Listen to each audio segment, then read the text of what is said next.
আসসালামু আলাইকুম, আমি ফারজানা হোসেন আপনাদেরকে স্বাগত জানাচ্ছি মাই স্পাইসি কিচেন লাইফ চ্যানেলটিতে আরেকটি নতুন ব্লগ দিয়ে।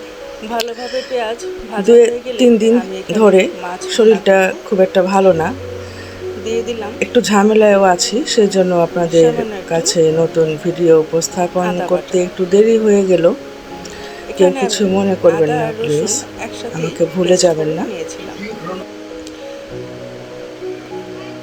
পেঁয়াজের সাথে আদা রসুন বাটাগুলো খুব ভালো করে আমি ভেজে নিচ্ছি। দিয়ে দিচ্ছি জিরার গুঁড়ো, হলুদের গুঁড়ো আর মরিচের গুঁড়ো। ভালোভাবে কষিয়ে নিচ্ছি। সামান্য একটু গরম পানি দিয়ে নিলাম। আসসালামু আলাইকুম, আপনাদের সবাইকে স্বাগত জানাচ্ছি মাই স্পাইসি কিচেন লাইফ চ্যানেলটিতে। আমি ফারজানা হোসেন। মাছগুলো সুন্দরভাবে দিয়ে দিচ্ছি। একে আমি খুব হালকাভাবে মশলাগুলোর সাথে একটু নেড়ে চেড়ে মিশিয়ে নিচ্ছি। অনেক দিন পর কিন্তু আমি আপনাদের সামনে একটি ভিডিও নিয়ে হাজির হয়েছি। আমার ভিডিওটা আপনারা সবাই দেখে নেবেন, একটা লাইক করে দেবেন, সাবস্ক্রাইব করে নেবেন। যারা করেছেন তাদেরকে অসংখ্য ধন্যবাদ। কাঁচামরিচগুলো একটু কেটে দিচ্ছি। ভিডিওটি কেউ স্কিপ করে দেখবেন না প্লিজ। আরেক চুলায় আবার পেঁয়াজ ভেজে নিচ্ছি,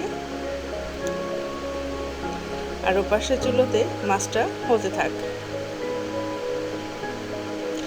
পারিবারিক ব্যস্ততার কারণে আমি এতদিন আপনাদের সামনে রেগুলার হাজির হতে পারিনি, এর জন্য ক্ষমা চেয়ে নিচ্ছি। পেঁয়াজটা ভালো করে ভেজে নিচ্ছি, ওখানে আবার একটু পানি দিয়ে নিলাম। ঢেকে দেব, সামান্য ভাপে ভাপে এটা হতে থাকবে। আঁচটা আমি কমিয়ে রাখব।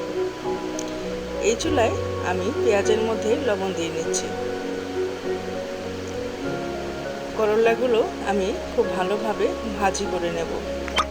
এই গরমে করলা ভাজি খেতে ভালোই লাগে। এত গরম পড়েছে যে রান্নাঘরে চুলার সামনে দাঁড়ানোই যায় না। রান্না করতে খুবই কষ্টকর। তারপরেও খাওয়ার জন্য, নিজের পরিবারের মানুষজনকে খাবার দেওয়ার জন্য রান্নাটা করতেই হয়। ঢেকে দিচ্ছি। ওখানে আমার মাছের ভুনাটাও হয়ে এসেছে। এটা আমি আরও কিছুক্ষণ সময় ঢেকে রান্না করব।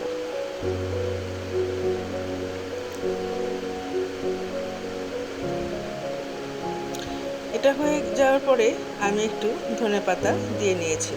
আমি এটাকে এরকম ঝোলঝোলই রাখবো, এর থেকে বেশি ঝোল রাখবো না। এখানে আমার করলা ভাজিটাও হয়ে গিয়েছে। চলুন পটল ভেজে নিই। এই গরমে আমার মেয়ে সারা পটল ভাজা খেতে খুবই পছন্দ করে, ওর জন্যই আমি কিছুটা পটল ভেজে নিচ্ছি।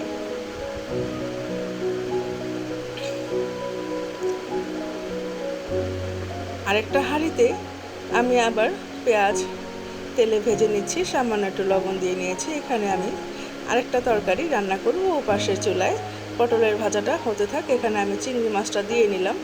এত গরম পড়েছে যে আমি এখানে অতি দ্রুত এই রান্নাটা কমপ্লিট করব। পটল ভাজাগুলো আমি ওপাশের চুলা থেকে উঠিয়ে নিচ্ছি। এখানে আমি হলুদ মরিচের গুঁড়ো দিয়ে নিচ্ছি, একটু কষাবো বলে।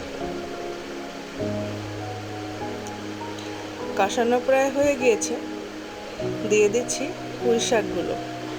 প্রথমে দিয়ে দিলাম আমি এখানে পুঁই শাকের ডাঁটা আর আলু।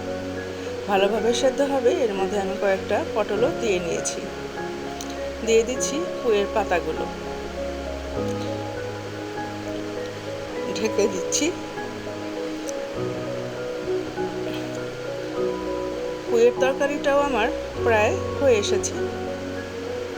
গরমের দিনে এরকম হালকা খাবার খেতেই ভালো লাগে। এখানে আমার মন চাচ্ছিল একটু ডালের বড়া খাবো, তাই ডাল আমি ব্লেন্ডার করে নিয়েছি, মশলাগুলো মাখিয়ে নিয়েছি আর পেঁয়াজ দিয়ে নিয়েছি। এই কাজগুলো আমি অফলাইনে করে নিয়েছি, শুধুমাত্র আপনাদেরকে একটু ভাজাটা দেখিয়ে দিলাম।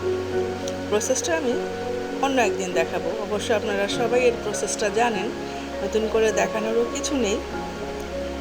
তো এভাবেই আমি আরও কয়েকটা বড়া ভেজে নেব। এখানে আমি খেসারির ডাল ব্যবহার করেছি। আমি সহজে খেসারির ডালের বড়াটা খাই না, মটরের ডালেরটাই খাই, কিন্তু খেসারির ডালের বড়াটাই কিন্তু মচমচে হয়। এই ছিল আজকের আমার সামান্য একটু আয়োজন। ভিডিওটি দেখার জন্য অসংখ্য ধন্যবাদ। খোদা হাফেজ।